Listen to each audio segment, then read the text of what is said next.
वालेकुम। आज की हमारी रेसिपी है सूजी और गुड़ के लड्डू। उसके लिए मैंने यहाँ पर ले ली है, ये मेरे पास है 750 ग्राम सूजी, 3 पाव सूजी है मेरे पास, ठीक है। और ये मेरे पास है 650 ग्राम्स गुड़ है मेरे पास, ठीक है। जितनी आपने सूजी लेनी है उससे आपने 100 ग्राम जो गुड़ है वो कम लेना है, इससे आपका मीठा जो है वो बिल्कुल बैलेंस रहेगा।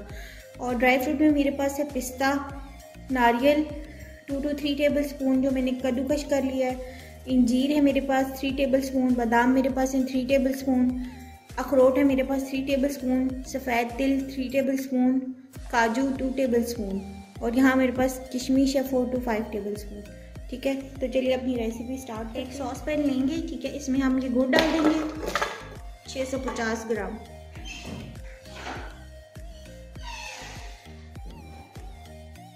साथ ही हम इसमें डालेंगे तकरीबन हाफ कप वाटर। इतना पानी डालना है आपने कि सिर्फ जो है ना गुड़ इसमें मेल्ट हो जाए। हमने गुड़ का कोई 1 तार 2 तार का शीरा नहीं बनाना, हमने सिर्फ गुड़ को मेल्ट करना है, ठीक है। देखें जी, गुड़ जो है वो हमारा मेल्ट होना शुरू हो गया है। हम इसको स्लो हीट पे इतना मेल्ट करते जाएंगे, ठीक है, इतना कि इसमें कोई जो गुठली है वो बाकी ना रहे। नंबर 2 की तरफ आ जाते हैं। यहाँ मैंने एक पैन ले लिया है, इसमें मैं डालूंगी 2 टेबल स्पून देसी घी।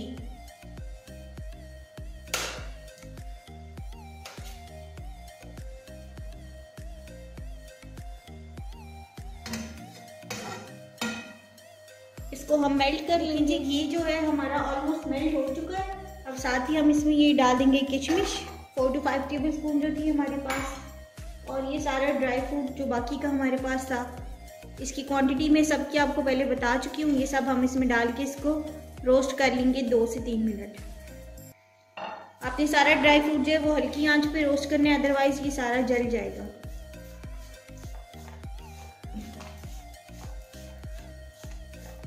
देखें जी, ड्राई फ्रूट हमारा जो है वो बहुत अच्छे से रोस्ट हो चुका है। इसका फ्लेम हम ऑफ करते हैं और बस इसको प्लेट में निकाल लेंगे। जी, गुड़ का शीरा जो है वो हमारा बिल्कुल रेडी है। सारा गुड़ जो है वो मेल्ट हो चुका है और हमारा शीरा जो है वो बिल्कुल रेडी है। इसका फ्लेम भी ऑफ करेंगे और अब हम थर्ड स्टेप की तरफ चलते हैं, जिसमें हमने सूजी की हमने एक कढ़ाई ले ली है, ठीक है।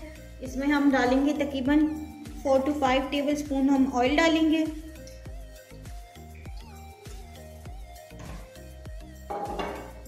साथ ही हम इसमें डाल देंगे ये 3 पाव जो सूजी थी हमारे पास, ये हम डाल देंगे। अब इसको हम हल्की आंच पे भूनते रहेंगे, इतना कि सूजी का कलर जो है वो लाइट गोल्डन सा हो जाएगा। बिल्कुल हल्की आंच पे आपने इसको भूनना है, अदरवाइज जो है सूजी कच्ची रह जाएगी और आपके लड्डू जो हैं वो अच्छे नहीं बनेंगे। और मेजरमेंट्स का आपने बिल्कुल खास ख्याल रखना है ताकि आपका रेशो ऊपर नीचे ना हो और आपकी सारी चीज़ें जो हैं वो बैलेंस्ड रहें। देखें जी, आधा घंटा लगा है मुझे सूजी को भुनने में, और देखिए सूजी ने अपना कलर जो है वो चेंज कर लिया है, ठीक है। सूजी बहुत अच्छे से भुन चुकी है। अब इस स्टेज पे मैं इसमें ये थोड़े से इलायची के दाने डालूंगी पिसे हुए 1 टीस्पून तकरीबन। साथ ही इसमें जो हमने सारा ड्राई फ्रूट रोस्ट किया था हम वो डाल देंगे।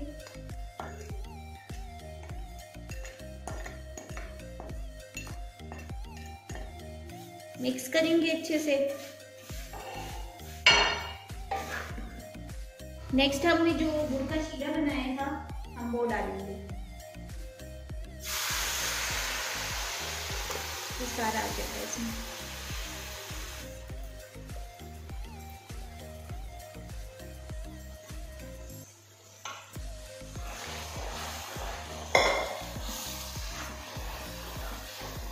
इसको हमने अच्छे से मिक्स कर लेना है सारे को। देखिए जी, मिक्सचर हमारा तकरीबन रेडी है। हम इसका चूल्हा बंद करेंगे और थोड़ा सा हम इसके ठंडे होने का वेट करेंगे। जैसे ये हल्का हल्का नीम गर्म सा होगा हम इसके लड्डू बनाने शुरू कर देंगे। देखिए जी, मिक्सचर हमारा जो है वो थोड़ा ठंडा हो चुका है। अब हम इसके लड्डू बनाने शुरू कर देते हैं।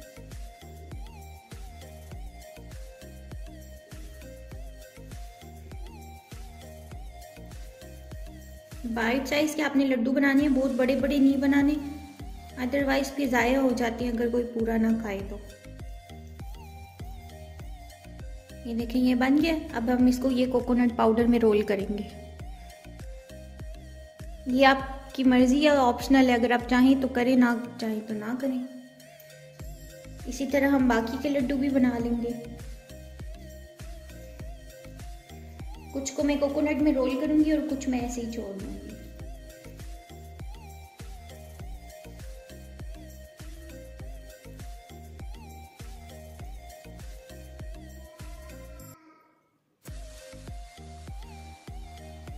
ये देखें जी, हमारे बहुत ज़बरदस्त से सूजी और गुड़ के लड्डू जो हैं वो बिल्कुल रेडी हो चुके हैं। मैंने कुछ को कोकोनट की कोटिंग की है और कुछ को नहीं की। आपकी मर्ज़ी, आप चाहें तो सबको करें और चाहें तो ना करें, ठीक है। आपने इस रेसिपी को ज़रूर ट्राई करना है और मुझे अपना फ़ीडबैक ज़रूर देना है कि आपको ये रेसिपी कैसी लगी। Thank you. अल्लाह हाफिज़।